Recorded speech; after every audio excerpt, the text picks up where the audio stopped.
Hello दोस्तों, स्वागत है आपका स्टडी नाउ 6 चैनल पे। आशा है आप सभी ठीक होंगे। तो आज की क्लास हमारी हिंदी साहित्य इतिहास ग्रंथ, उसके रचनाकार, साथ ही काल विभाजन और नामकरण पर आधारित रहने वाली है। ठीक है, तो ध्यान दीजिएगा और अंत तक जुड़े रहिएगा। तासी के ग्रंथ का हिंदी अनुवाद किसने किया? तो तासी के ग्रंथ का हिंदी अनुवाद किया था गारसादा। तासी के ग्रंथ का हिंदी अनुवाद किसने किया था? डॉक्टर लक्ष्मी सागर वार्ष्णेय ने। तासी के ग्रंथ का नाम था इस्तवार द ला लिटरेच्यूर एंड दो ये हिंदुस्तानी, जिसकी भाषा रही फ्रेंच।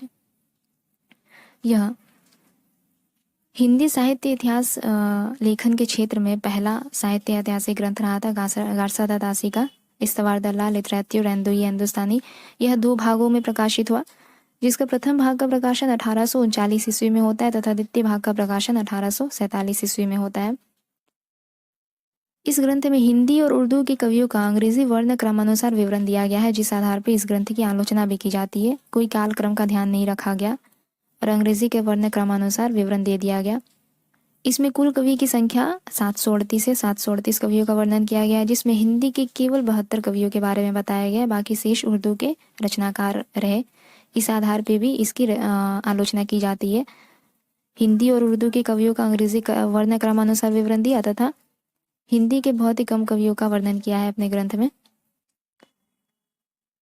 डॉक्टर लक्ष्मी सागर वार्ष्णेय ने इस ग्रंथ का अनुवाद किया था, किस नाम से? तो हिंदुई साहित्य का इतिहास नाम से, जिसका प्रकाशन वर्ष रहा 1952 ईस्वी।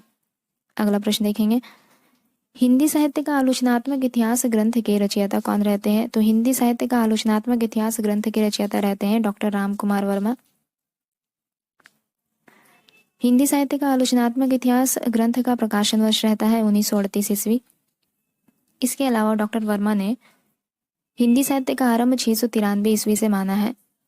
इन्होंने अपने इतिहास ग्रंथ में 693 ईस्वी से 1693 ईस्वी तक की काल अवधि अर्थात संधि काल से लेकर भक्ति काल तक की अवधि को लिया है। डॉक्टर राम कुमार वर्मा ने आदिकाल को संधि काल और चारण काल नाम दिया है। आधुनिक हिंदी साहित्य,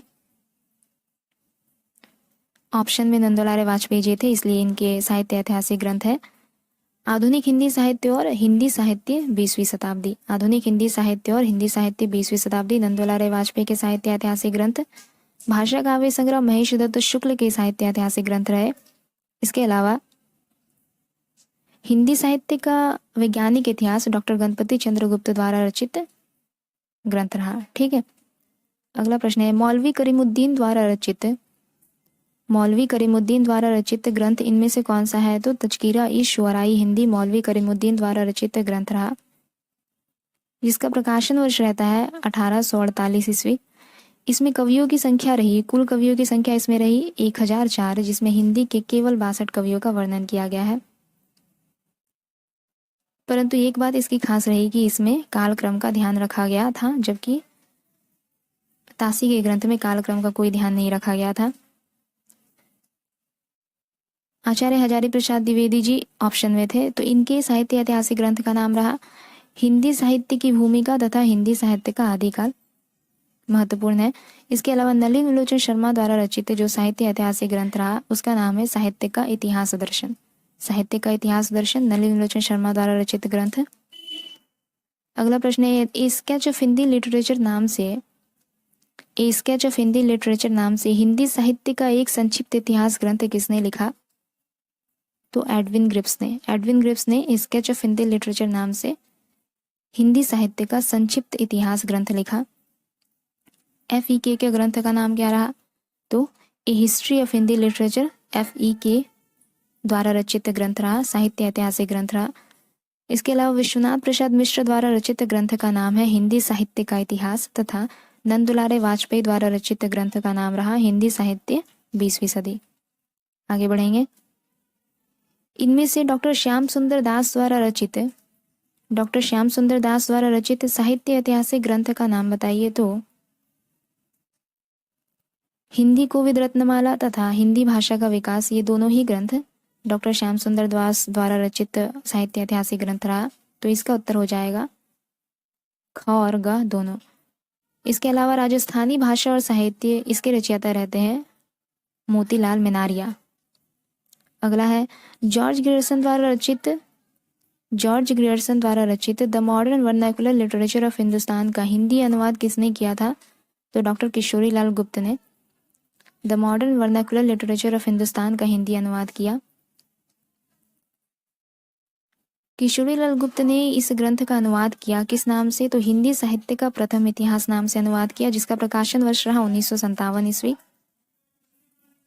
the modern vernacular literature of Hindustan को सच्चे अर्थों में हिंदी साहित्य का पहला इतिहास माना गया, क्योंकि इसमें कालक्रम का ध्यान रखा गया था।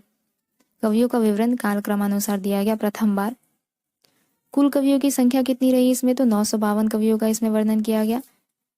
इसके अलावा आचार्य चतुरसेन शास्त्री द्वारा रचित ग्रंथ का नाम रहा हिंदी भाषा और साहित्य का इतिहास। हिंदी भाषा और साहित्य का इतिहास आचार्य चतुरसेन शास्त्री द्वारा रचित साहित्य ऐतिहासिक ग्रंथ रहा।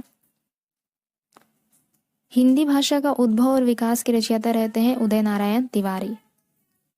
ठीक है, अगला है हिंदी साहित्य उद्भव और विकास के रचयिता कौन रहे? हिंदी साहित्य उद्भव और विकास के रचयिता रहते हैं आचार्य हजारी प्रसाद द्विवेदी जी। आचार्य हजारी प्रसाद द्विवेदी की 2 ग्रंथों की चर्चा हमने ऊपर की अभी। हिंदी साहित्य का इतिहास 1913 जिसका प्रकाशन वर्ष रहा, इसके रचयिता रहते हैं डॉक्टर नगेंद्र। खड़ी बोली हिंदी साहित्य का इतिहास के रचयिता रहे ब्रजरत्न दास तथा राजस्थानी पिंगल साहित्य के रचयिता रहे डॉक्टर मोतीलाल मिनारिया।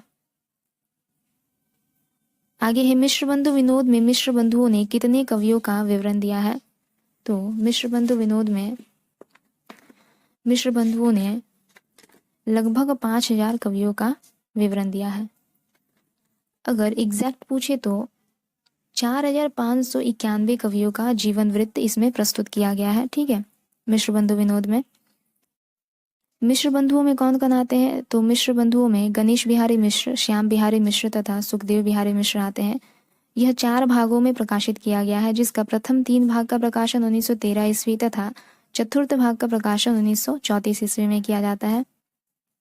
आगे है आदिकाल को संधि काल एवं चारण काल नाम किसने दिया? तो आदिकाल को संधि काल एवं चारण काल नाम दिया था डॉक्टर रामकुमार वर्मा ने। बीज वपन काल कहते हैं, आदिकाल को बीज वपन काल कहते हैं आचार्य महावीर प्रसाद द्विवेदी। आदिकाल को वीर काल कहा आचार्य विश्वनाथ प्रसाद मिश्र ने तथा आदिकाल को आधार काल सुमन राजे कहते हैं। रीतिकाल को कला काल नाम किसने दिया? तो रीतिकाल को कला काल नाम देते हैं रमाशंकर शुक्ल रसाल। अलंकृत काल कहते हैं रीतिकाल को अलंकृत काल मिश्र बंधु नाम देते हैं तथा जॉर्ज ग्रियर्सन रीतिकाल को रीतिकाव्य कहते हैं। आचार्य विश्वनाथ प्रसाद मिश्र ने रीतिकाल को श्रृंगार काल नाम दिया है। इंपॉर्टेंट है सभी यहाँ पे। मिश्र बंधु ने परिवर्तन काल की समय सीमा क्या मानी है? पूछा जाता है इसके बारे में एग्जाम में। मिश्र बंधु ने परिवर्तन काल की समय सीमा मानी है 1890 संवत 1890 से 1925। ठीक है, विक्रमी संवत 1890 से 1925। अगर संवत विक्रम संवत को ईस्वी में बदलना हो तो उसमें से आप 57 घटा देंगे तो वो ईस्वी में बदल जाएगी। आगे है इन्होंने यानी मिश्र बंधुओं ने अपने हिंदी साहित्य का इतिहास जिसका नाम रहा मिश्र बंधु विनोद उसे 5 भागों में विभाजित किया है। ठीक है, प्रारंभिक काल, माध्यमिक काल, अलंकृत काल, परिवर्तन काल और वर्तमान काल। इसके अलावा ये जो 3 है प्रारंभिक काल, माध्यमिक काल, अलंकृत काल, इसके भी 2-2 भेद किए गए। तो अगर आप इसे 8 भागों में विभाजित कहेंगे तो भी यह गलत नहीं होगा। तो प्रारंभिक काल का समय रहता है संवत 700 से 1444। माध्यमिक काल का समय 1445 से 1680। अलंकृत काल का समय विक्रमी संवत 1681 से 1889 तथा परिवर्तन काल का समय विक्रमी संवत 1890 से 1925 और वर्तमान काल का समय विक्रमी संवत 1926 से अब तक। इसमें परिवर्तन काल की समय सीमा ध्यान रखनी ज़्यादा ज़रूरी है। ठीक है, अगला प्रश्न देखेंगे और प्रारंभिक काल की भी रखिए तो ज़्यादा बेहतर होगा। आगे है आचार्य शुक्ल ने हिंदी साहित्य का आरंभ कब से माना है? तो 10वीं शताब्दी से माना है इन्होंने हिंदी साहित्य का आरंभ।